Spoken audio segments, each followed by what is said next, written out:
Hi friends, రేపటి analysis explain చేస్తూ ఉన్నాను. నిఫ్టీ, బ్యాంక్ నిఫ్టీ, ఫిన్ నిఫ్టీ, తర్వాత సెన్సెక్స్ లెవెల్స్. నేను ఏం చెప్పుతున్నో అలాగే జరగనో లేదో అంటే మీరు ఒక కమెంటో లేదు అంటే ఒక లైక్ చేస్తే నాకు చాలా మోటివేట్గా ఉంటుంది.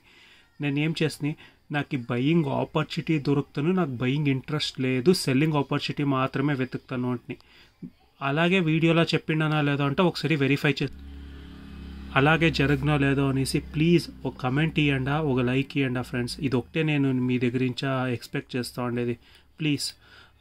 సో ఈరోజు అనాలిసిస్ చూస్తే మీరు 23,144 నుంచి 23,137 అనేది రెసిస్టెన్స్ లెవెల్, సపోర్ట్ లెవెల్ చూస్తే 23,022 ఇంచా 22,976 రౌండ్ నెంబర్ ఇంచా ఇది సపోర్ట్ లాగా ఎత్తుకుంటా ఉన్నాను. బాగా కన్సాలిడేషన్ అయ్యింది. ఇన్ కేస్ ఫ్లాట్ ఓపెన్ అయ్యి ఫాస్ట్గా ఒక హ్యాండల్ ఏమైనా కిందకు వస్తే మార్కెట్ కొద్దిగా రిట్రేస్మెంట్ వెళ్ళేదానికి ప్రాబబిలిటీ ఉంది రేపు. ఎందుకంటే ఆల్మోస్ట్ 5 days కంటిన్యూస్గా ఫాల్ అవుతూ ఉంది. సో రిట్రేస్మెంట్ కోసం మార్కెట్ పైనకి వెళ్ళేదానికి ప్రాబబిలిటీ. అలా కాలేదు అంటే గ్యాప్ అప్ అయితే కొద్దిగా మార్కెట్ కిందకు వచ్చి తర్వాత పైనకి వెళ్ళేదానికి ప్రాబబిలిటీ ఉంది. డైలీ ఏం చేస్తూ ఉంది, కంటిన్యూస్గా రెడ్ క్యాండల్ ఫామ్ అవుతోంది. కంటిన్యూస్గా ఫస్ట్ 15 minutes క్యాండల్ రెడ్ క్యాండలే ఫామ్ అవుతుంది. సో రేపు ఏమైనా బ్లూ క్యాండల్ ఏమైనా ఫామ్ అయితే ఇమ్మీడియట్గా బయింగ్ తీసుకోవద్దండా. ఫాల్ సిగ్నల్ ఇచ్చి తర్వాత బయింగ్ ఆపర్చునిటీకి వెళ్ళేదానికి ప్రాబబిలిటీ ఉన్నట్టుంది as per the price action చూస్తే.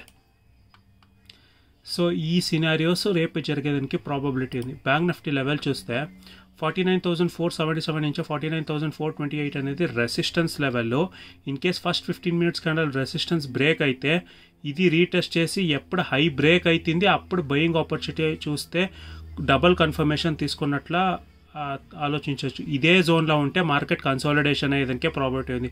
సపోర్ట్ లెవెల్ చూస్తే 49,200 నుంచి 49,000 ఈ 200 points బయింగ్ ఆపర్చునిటీ మాత్రమే. మార్కెట్ కిందకు వస్తూ అంటాను పెరిగేదానికి ప్రాబబిలిటీ ఉంది. ఎందుకంటే లాస్ట్ టైం ఇక్కడే ఈ సపోర్ట్ తీసుకొని మార్కెట్ పెరిగింది. సో ఈసారిను ఇక్కడ సపోర్ట్ తీసుకొని పెరిగేదానికి ప్రాబబిలిటీ ఉంది. సో చూసుకొని ట్రేడ్ తీసుకుంటే బెటర్ బ్యాంక్ నిఫ్టీలా. సో ఇమ్మీడియట్గా సపోర్ట్ లెవెల్స్ ఉంది, 200 points ఉంది అంటే సో ఆ 249,000 కింద ఏమైనా క్లోజ్ అయితేనే తర్వాత ఆలోచిస్తాం ఆ సెల్లింగ్ ఆపర్చునిటీ. అట్ ప్రజెంట్ ఉండే సిచ్యుయేషన్లో చెప్తా ఉండేది నేను, రేపటికి వస్తారు మాత్రమే. ఇది అంతే. నేను ఏం చెప్పుతుంది, 49,800 కింద ఇంకా క్లోజ్ కాలేదు. వేరే ఇండెక్స్ అంతా క్లోజ్ అయ్యింది అంటే చెప్పుతుంది. ఈ రోజు క్లోజ్ అయ్యింది, రేపు పైన పెరుగుతూ అంటాను. ఎల్లుండి నుంచా మార్కెట్ కిందకు వచ్చేదానికి హై ప్రాబబిలిటీ ఉంది. ప్రీవియస్ లో ఏం చేసింది ఆ లోని బ్రేక్ చేసేదానికి హై ప్రాబబిలిటీ ఉంది. సో ఫిన్ నిఫ్టీ లెవెల్ చూస్తే 23,161 నుంచి 23,132 అనేది రెసిస్టెన్స్ లెవెల్. సపోర్ట్ లెవెల్ చూస్తే 23,070 నుంచి 22,996 రౌండ్ నెంబరు, దానికి సపోర్ట్ లాగా ఎత్తుకుంటా ఉన్నాను. ఇన్ కేస్ ఫస్ట్ 15 minutes కంటే ఈ సపోర్ట్ బ్రేక్ అయితేను ఇమ్మీడియట్గా సెల్లింగ్ తీసుకోవద్దంట. ఫాల్ సిగ్నల్ ఇచ్చి పైనకి వెళ్ళేదానికి ప్రాబబిలిటీ ఉంది. ఫ్లాట్ ఓపెన్ అయ్యి షార్ప్గా కిందకు వస్తాను, వెయిట్ చేయండి. ఎందుకంటే ఆల్మోస్ట్ 5 days నుంచి కంటిన్యూస్గా డ్రాస్టిక్గా పడుతూనే ఉంది మార్కెట్. రిట్రేస్మెంట్ కోసము వెయిట్ చేయండి. మార్కెట్ రిట్రేస్మెంట్ తీసుకునేదానికి హై ప్రాబబిలిటీ ఉంది. ఫస్ట్ 15 minutes క్యాండల్ ఇది బ్రేక్ అవుతాను 23,200 అనేది రెసిస్టెన్స్ లెవెల్. ఎందుకంటే ఆల్మోస్ట్ ఈరోజు ఒక 2 hours ఇదే రేంజ్లోనే ఉంది. ఈ 200 పైన క్లోజ్ అయ్యేసి ఇంకొక 5 minutes అవుట్ పైన క్లోజ్ చేస్తే మార్కెట్ కొద్దిగా పైనకి వెళ్ళేదానికి ప్రాబిలిటీ. ఇదే రేంజ్లో ఉంటే మార్కెట్ కన్సాలిడేషన్ అయ్యేదానికి ప్రాబబిలిటీ ఉంది. సెన్సెక్స్ లెవెల్ చూస్తే 76,173 నుంచి 76,028 అనేది సపోర్ట్ లెవెల్లో. సపోర్ట్ బ్రేక్ అయితే ఇమ్మీడియట్గా సెల్లింగ్ తీసుకోవద్దంట. ఫాల్ సిగ్నల్ ఇచ్చి మార్కెట్ పైనకి వెళ్ళేదానికి ప్రాబబిలిటీ ఉంది. ఇది ఫస్ట్ సినారియో. గ్యాప్ డౌన్ అయితేనో అంతే, ఇమ్మీడియట్గా సెల్లింగ్ తీసుకోవద్దంట. ఎందుకంటే మార్కెట్ కంటిన్యూస్గా ఫాల్ అయ్యింది. సో రిట్రేస్మెంట్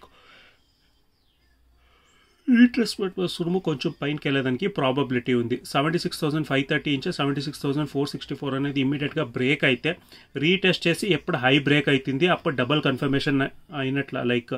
సో హై ఎప్పుడు బ్రేక్ అవుతుంది అప్పుడేమైనా తీసుకుంటే కొద్దిగా మొమెంటం ఇచ్చేదానికి హై ప్రాబబిలిటీ ఉంది.